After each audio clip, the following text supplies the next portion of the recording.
Brother Roche. Sir, yes, sir. I was out earlier. Glad. Unfortunately, we didn't get the test, but I think we're good to go. All right.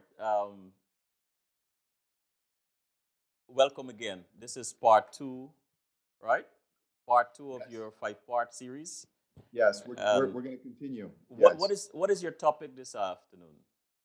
So we're going to talk about the value ladder and the funnel. The value ladder and the funnel. Yes. All right. To bring our audience, those who might be tuning in for the first time, up to speed.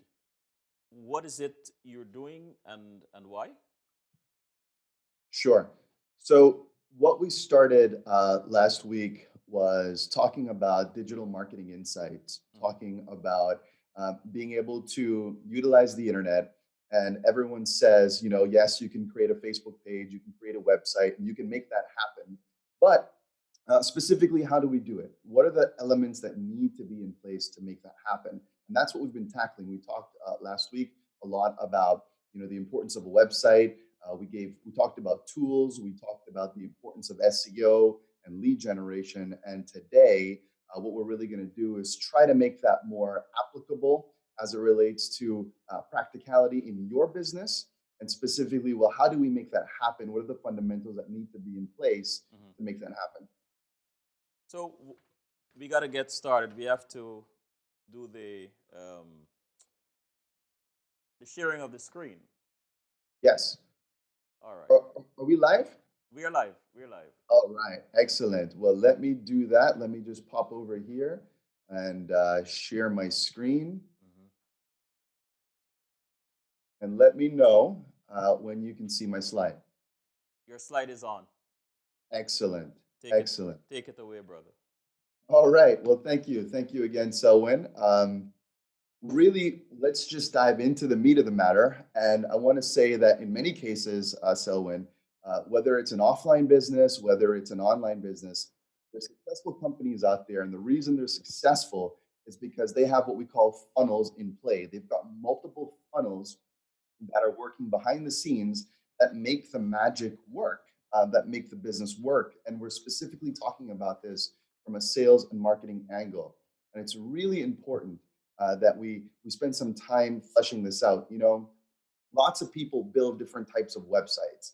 The truth is, the difference between a $200,000 website and a $20 million website as it relates to generating sales are all the things happening after that individual comes into the funnel. So when you've been on many websites before, we've all been on many websites before, and we know that I ultimately, there are only so many things you can do with a website. People come to a website. There are certain functional elements you can, put in your email. You can put in your name. You can consume content. You can watch videos. You can check out in an e-commerce platform on a website. There are only so many things that you can do on a website. And as it relates to marketing and sales, the websites that are making a lot of money, the websites that are the $20 million websites, if you will, are the ones that are providing a lot of value after that individual comes in to the funnel. And what we often see is, people modeling the surface level of what other people are doing. And oftentimes they get frustrated. They're frustrated that they're not getting the same or similar results Mm-hmm. than those who are putting in the underground work. And here's what I mean by that.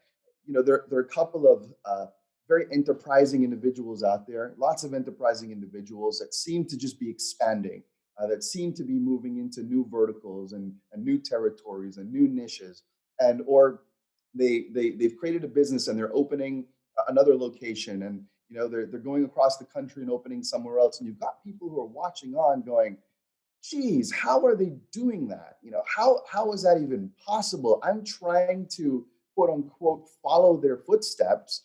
I'm doing what they're doing with their building. I'm doing what they're doing with advertising, and as much as I can see, we're doing the same things. The truth is, in many instances, those organizations are putting in what we refer to as the underground work. They've got a value ladder that's working for them. They've got a funnel that's working for them. Although a client may be able, or a customer may be able to purchase something on the website or learn about something that they can purchase, in the offline space, the truth is those businesses are reaching out to them and taking them up the value ladder, offering more and more as we go. And and it's really important that we understand how we get to that point, and we refer to that as the web formula. So we're going to walk through the web formula and all its components. It consists of four basic questions. The first question being, who is your dream client?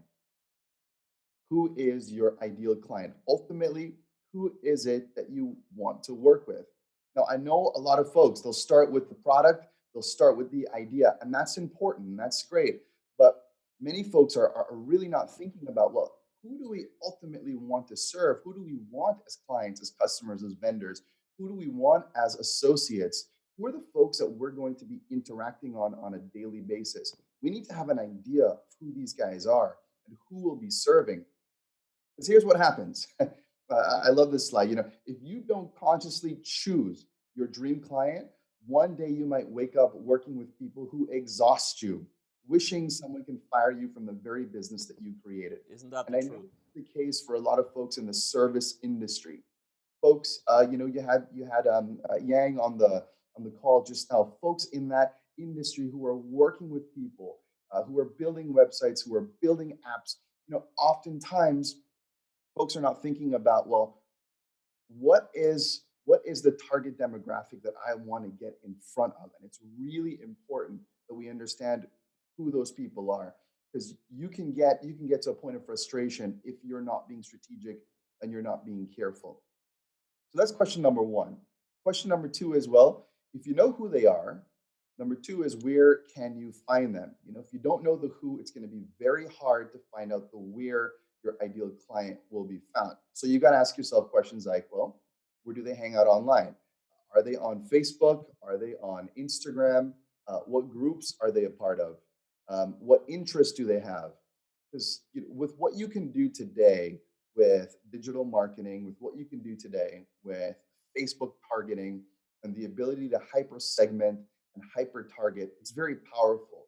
These very few things that we've asked here, you can plug those into the Facebook ecosystem as search parameters, as keywords, if you will, that will enable your message to get in front of those individuals. It's really important that you find out specifically where they're hanging out. And so, and once you know who they are Uh-huh. and you know where they are, you've got to find out number three. Well, what am I going to use to attract them? How am I going to get them excited about what it is that I'm offering?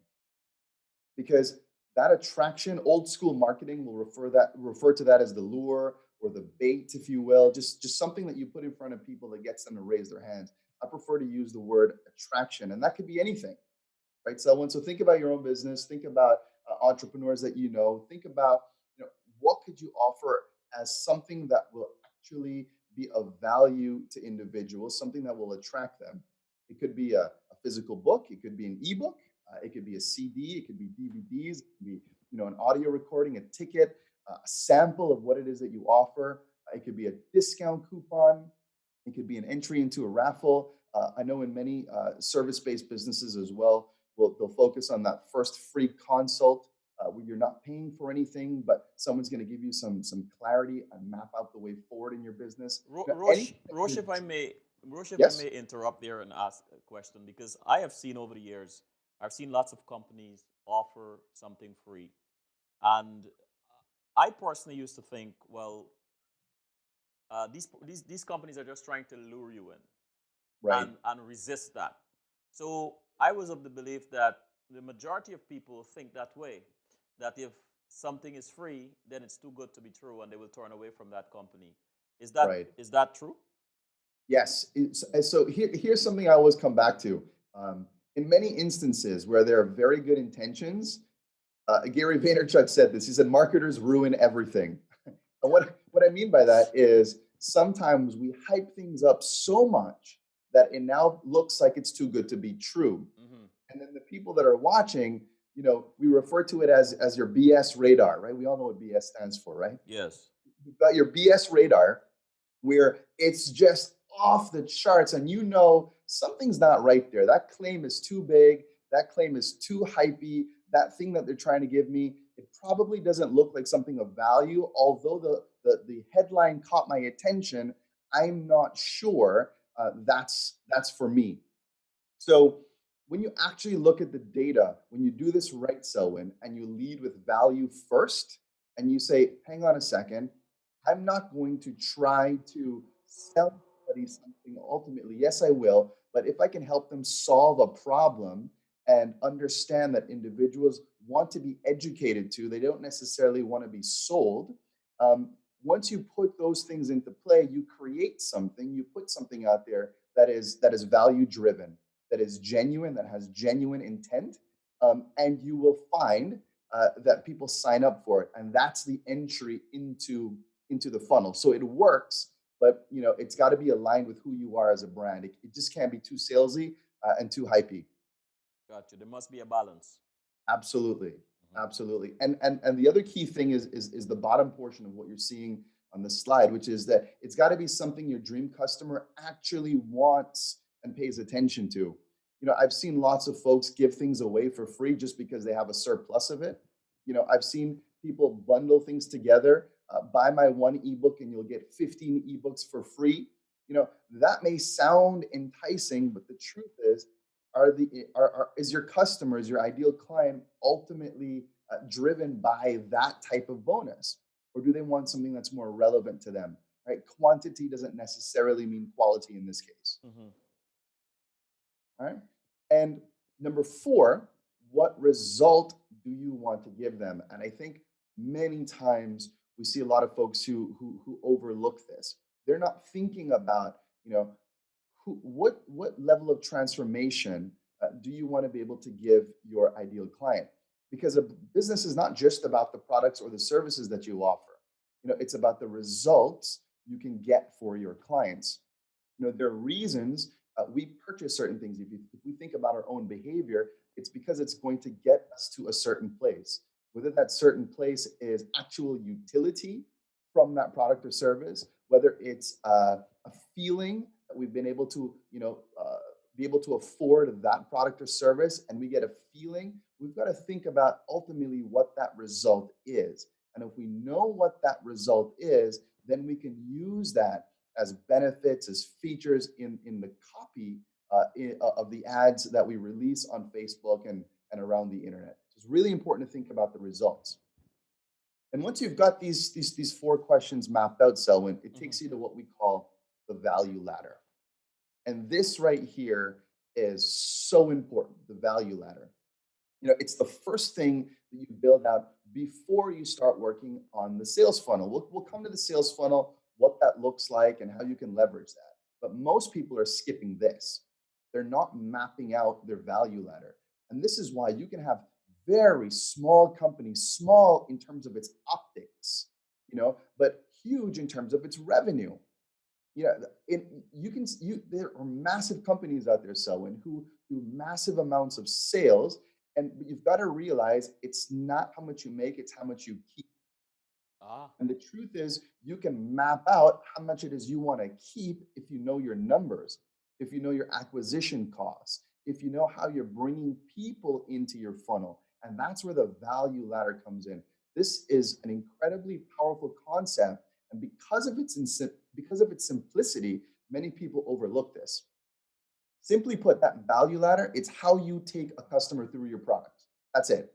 It's how you take a customer through your products, all of your products and services, providing more value and charging more. So and immediately you're probably thinking and you're looking at this going, well, Roche, you said products, right? Mhm. Plural. Services, plural. And that's another issue. We've got, I see this is not unique to Guyana. I've seen this across the region with many of the clients that we're working with, that there is a one dimensional type of selling. We're just selling that one thing. We're not looking at the peripheral. We're not looking at the accessories. We're not looking at the cross sells and the upsells and the downsells. And the truth is, if someone is interested in purchasing one thing, there are other things relating to that they're interested in purchasing. So instead of having those individuals go elsewhere, is there a way that you could be the provider of that value? And then, of Ah. course, could you charge more for those things as we go. You with me, Selwyn? Yes, I'm with you. I'm with you. So Brilliant. you identify the result. You bring the client, you bring the customer into the funnel, and you have to find a way to navigate them through this pathway or through this environment where they not only get their result, but they might be interested in other things that you have to sell. Bingo. That's exactly it. Again, it's so simple, but it's so profound. It's something you just cannot miss if you're in business. You're going to leave a lot of money on the table. You know, and ideally, once you've mapped out, what it is that you're offering, all the different products and services at all the different levels, ideally, in an ideal world, we want to sell our most expensive products and services, right? Because that has the most margin. And the truth is, it doesn't always work that way. However, we can get to that. So I want to give you this little scenario here over the next couple of slides. This is a true story, by the way. Mm-hmm. So this is chiropractor. He's from the U.S. and he's making his living and he's doing adjustments. When he's doing them for $50. He's got people's got have issues with their spine, with their shoulders, and they come in. He would get them adjusted. They pay him $50 and then they leave. Now, while he was studying to become a chiropractor, there were tons of other skills that he learned, nutrition and natural healing, but that just wasn't something he built into his ecosystem. Ultimately, it's one-dimensional selling, right? He offers adjustments for $50. So people come in, he takes care of them for $50 and they leave. So his value ladder would look something like this. You know, you've got value on the y-axis, price on the x-axis. You're not necessarily, big question mark here, on how people learn about him or how people can be exposed to him, for something that's very that's on the low end side as it relates to cost. But people just come in somehow at the adjustment level for $50 and then they leave. There's nothing below and there's nothing above.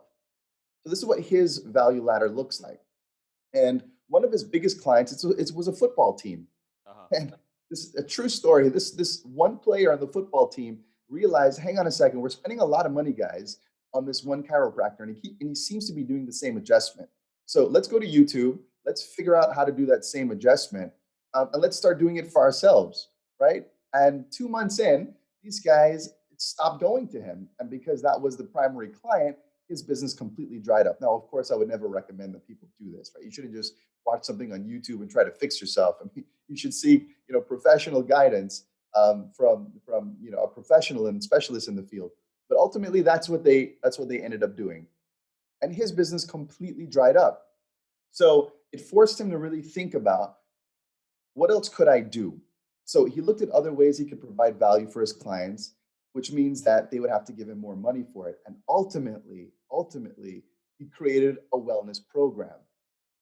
And at the very high end, he realized he could charge not $50 per adjustment, but he could charge $5,000. We're talking US here, right? Mm-hmm. And the clients who participated, they would get 10 times more value from each visit to his clinic. And that $5,000 was on the back end. It's on the higher point of his value ladder. So people might come into his clinic not even aware that he's selling a $5,000 program. He only exposes that $5,000 program to them once they've come through his funnel. All right. Mm. So here's how it all works. Now he's got two full-time massage therapists, Owen, who are giving free massages. Remember, we talked about the attraction? Yes. So he's giving free massages that brings people in through the door. Okay. Those massage therapists are now trained so that when that person's spine or rib or something is out of place, they say, hang on a second, you've got something that needs work here. If that person has a great experience with the massage and you're coming from a place of value and a place of trust, okay, those folks upgrade.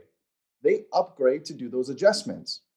When they do those adjustments and they're feeling good and they're feeling great, they now come back to them and offer the $1,000 and the $2,000 and the $3,000 and the $5,000 wellness programs. So his value ladder now looks like this. Mm-hmm. So they're coming in, they've got the adjustments, and he takes them up at the different layers of the wellness program. Again, that 5,000 or 4,000 or 3,000 isn't a one-time thing. That may be spaced out over a period of time.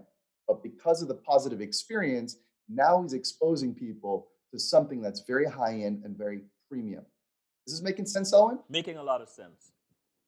Brilliant, brilliant. So the value ladder is the key to building your marketing funnel, and you need to be able to build out a full value ladder. And the only limit to the value you offer is your imagination. And that's what I tell entrepreneurs all the time. Keep thinking of higher and higher levels of service so that you can keep adding more value and charging more money as you go. That's where the margins are. But don't just focus so much on the high end that you're not bringing people in to your pipeline. And that's where you're able to really help people en masse because you've got a free solution. You've got a very affordable solution. So this way, you're taking care of both ends of the spectrum. Okay, you're being able to serve across the board. And for those that want to take the journey with you all the way to premium, you've got a solution there for them as well because they've got this great relationship with you. Money is the byproduct of the value you create. So it starts with value creation.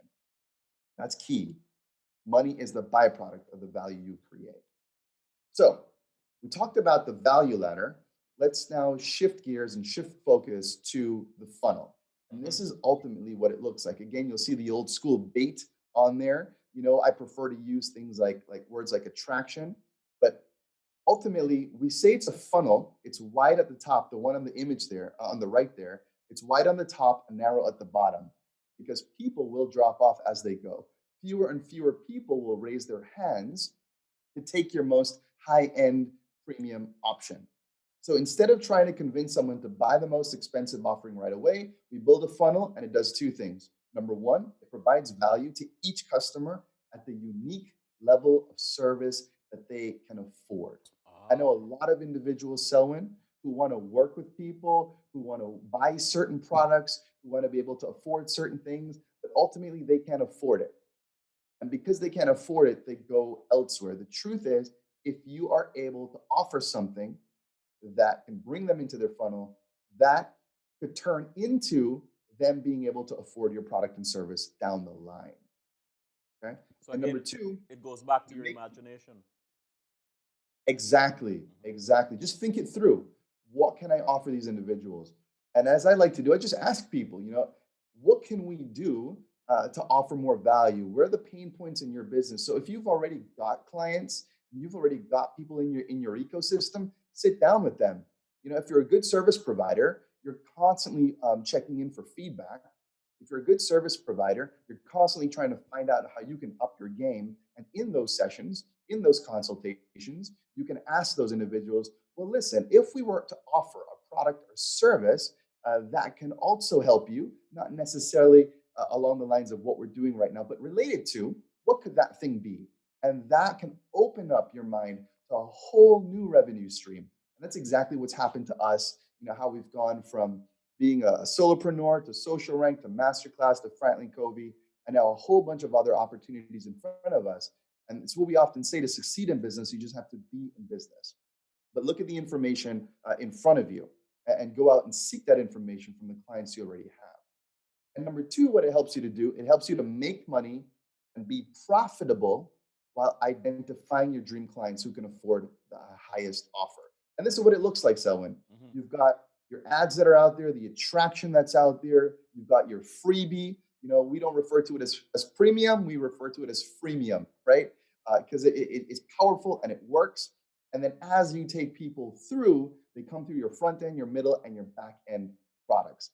The top of the funnel is the attraction that will invite your dream clients. And as you start to place ads featuring your attraction, people will start raising their hands. In this case, the raising of their hands is in the form of clicks.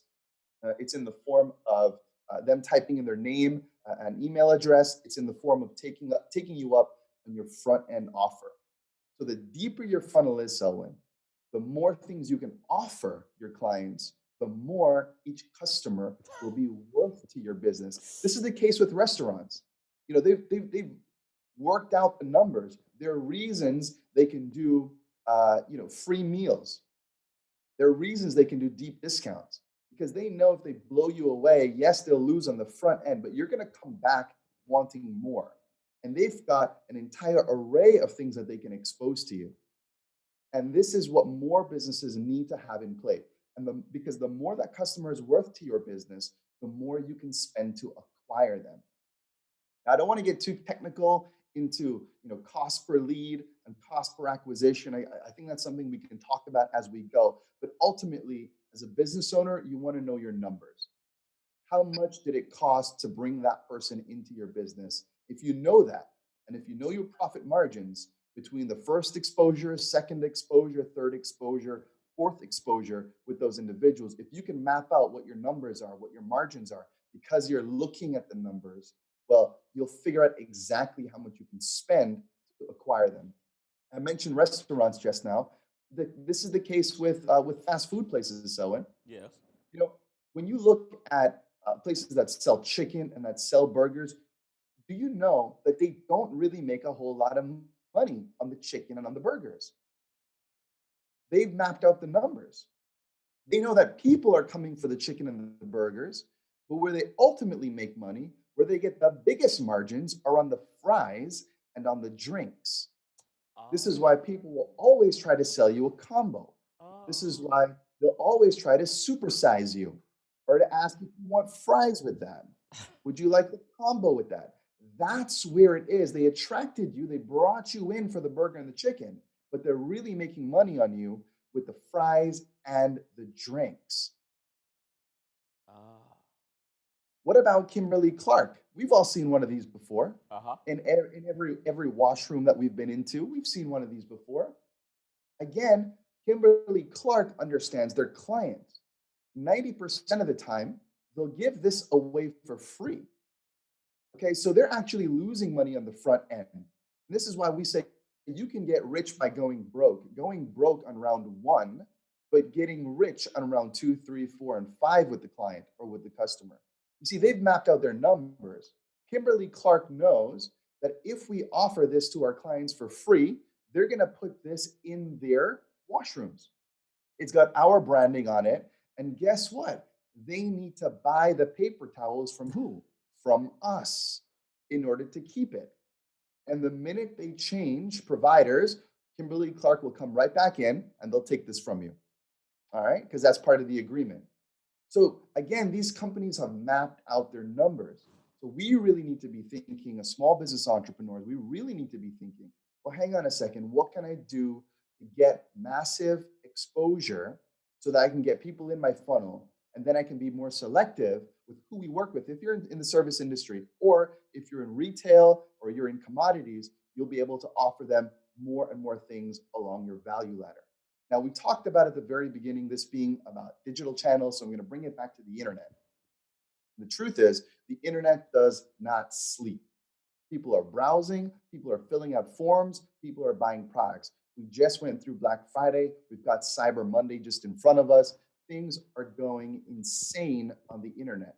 Right now, right this moment, people are on our websites, they're looking at our products, they're purchasing, they're filling out forms because the internet does not sleep. So, for all the small business entrepreneurs out there, it's really important that if you don't put all of this into play, at least put some of it into play. So people find you and people are filling out forms. And so, because I want to make this highly relevant, here are just a few examples before we wrap up. Uh-huh. This is Deslyn Griffith. She came through one of our programs. Her company is Extravagant Celebrations. This is right here in Guyana. This is not some pie in the sky type of thing that doesn't work in Guyana. This works in Guyana every single day.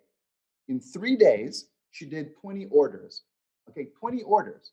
All right. Mm-hmm. And all she did on Facebook ads was run $1 US a day on Facebook ads. Okay. So we're talking about $200 Guyanese. For 3 days, that's $600. All right.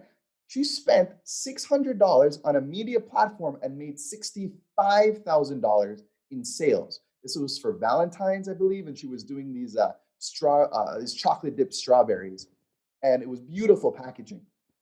But so when you show me any platform, newspaper, TV, radio, where you can spend $600 over 3 days and make $65,000 in sale, Right? It doesn't exist. It doesn't exist. No. It doesn't exist. And this is the power of digital. This is the power of social media. You also had on recently, you had on Denon Lewis from Privileged. Yes. Uh, these are some of the numbers from their campaign. So they ran a campaign for 10 days where they were doing pre-orders. Huh? These are not, the items are here. This is them taking great pictures and releasing it on the internet. And they did 300 orders at $3,000 per unit My God. using no more than $4,000 ad spend. That's $20 US. So when you crunch the numbers, they spent 4,000 Guyanese, okay, to make 900,000 in sales. Again, show me the platforms where you can do this. All right. Our very own in the Masterclass Institute, the Entrepreneurship Masterclass. We ran our campaign, the very first one we did for 14 days. We got 30 orders, sorry. Each individual came into that program for $50,000. We spent no more than 100 US, that's about $20,000 Guyanese. And in that 14-day period, what we did was spend $20,000, but we made $1.5 million in sales. All right. Again, this is us scaling. This is us getting in front of a whole lot of people. Right. We took a content marketing approach. So we've been constantly giving these value deposits to the public. So then once we ran the ads, people were already very familiar with what we were doing, and it was an easier sell. Now, what does it look like? As we begin to wrap up here, this is what it looks like. You've got your ad, you've got your post that you make, and we can do an entire session on that, Selwyn, as to how do you structure that? What's the copy you use? What are the types of images that get results? But ultimately, you put that out there, you take people to what we call a landing page. Remember, we talked about this in the very first session when we talked about collecting leads, right? So ultimately, on that landing page, you get their name, their email address, their phone number. If it's a relatively high ticket item, well, then you just want to call and you want to follow up. In Guyana, the phone works. I'm telling you, the phone works. If you're asking for that information, then through that phone call, you're able to get that person to commit to buying or to come in to make the purchase. And you give them such a valuable experience that they now become an advocate.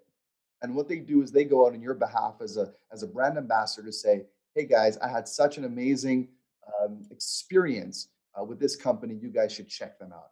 And that's what it looks like. So value, value, value. Absolutely. Value, value, value. Stop thinking for a second about what it is that you're selling and start thinking about how you can package a value around what you're selling and just give it away for free. What we'll do, we're experimenting all the time. In recent times, we won't even take people to a landing page.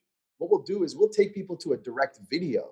What we'll do is we'll take people to a blog post where we don't ask them for their name and email address at the very beginning. We just give it the thing away that we said we were going to give away. And if you like it, then give us your name and email address. So we're not locking people out from the content. And in this day and age where you need to differentiate and have people experience your products, let them taste your value. A highly effective funnel is really what separates struggling business from a thriving business. And that's it from me, Selwyn. Rosh, are you there? Let's come on. All right, let me stop sharing. There you are. Here we go. Well, Yes. well, this was exciting. I often talk about the blind side that so many of us suffer from, or all of us actually, in one case or the other, and that is Right. what you don't know, you don't know. Right. Right? And what you have done is to shine the light on some of that ignorance where you don't know what you don't know. And I'm sure there are lots of people that tune in here this evening that found out things about internet marketing and about business that they didn't know before. I didn't know. I mean, I am sitting here and I'm trying to put all this information into my own language so that I can understand it for myself. The concept of the ladder and the funnel, that intrigues me. That you could look at the ladder and determine what values you do not have. You may have just one thing that you're selling, but if you use your imagination, and stop me when I fall off the ledge here. But if you use your No, imagination, you're going right, man. you can identify other values or other things that you can market to people once they come Yes. into that funnel. But here's an interesting thing: at the beginning of the experience, you need to take people through your space, your funnel, and give them a wonderful experience. Yes. Give away something that is of value at the front end. Don't fear losing in the front end because there are many other layers. Well, in this case with the ladders, there are many other steps of other value you can sell to these people or market to them. Don't fear losing on the front end because you can always make it up on the back end. Yes, exactly, exactly. And you think about even artists, for example. Why do they give so much away on the front end? Because they know you're going to eventually buy their music, buy their CDs, or there's going to be a certain segment of their fan base that will come out to the concerts.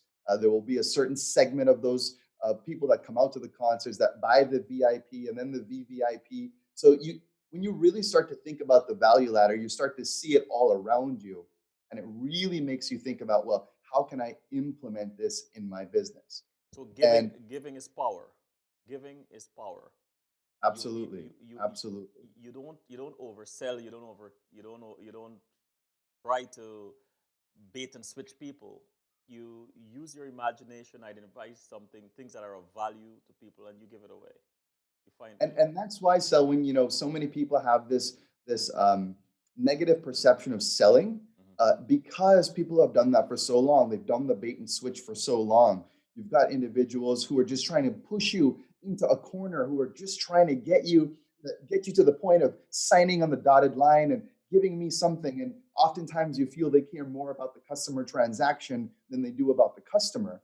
And the truth is, if you flip the script on that and you just give and you just allow people to experience what it is that you have to offer, you'll get more fans, you'll get more people who are brand ambassadors, you'll get more people who stay with you throughout the journey together and will continue spending money as we go. When we first started the entrepreneurship masterclass, we did a lot of free things online. We gave away tons of free equipment, we gave away tons of free books, sorry.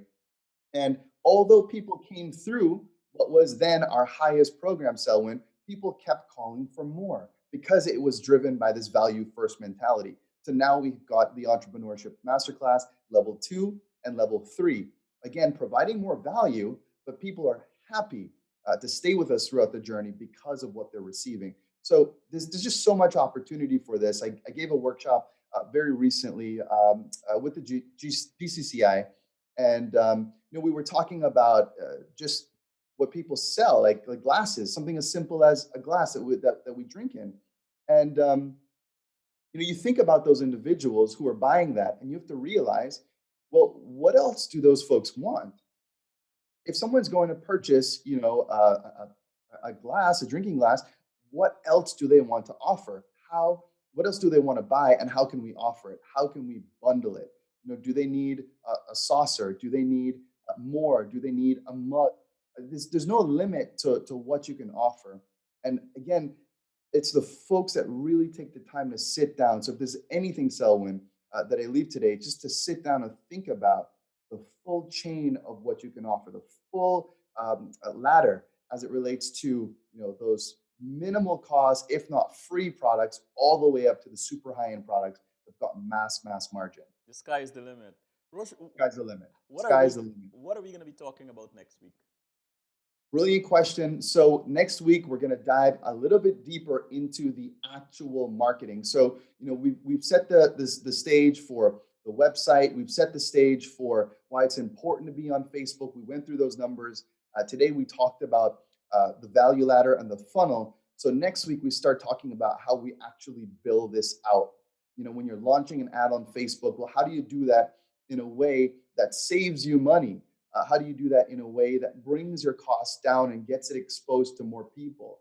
We'll talk about how we use free tools out there to actually start to put this out into the marketplace. And it's probably a great time if you think about timing.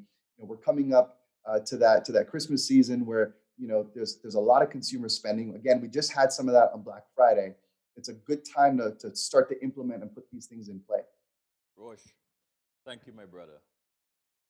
Thank you, Selwyn. As always, it's a pleasure. It's a pleasure. Good evening. Be faithful, you.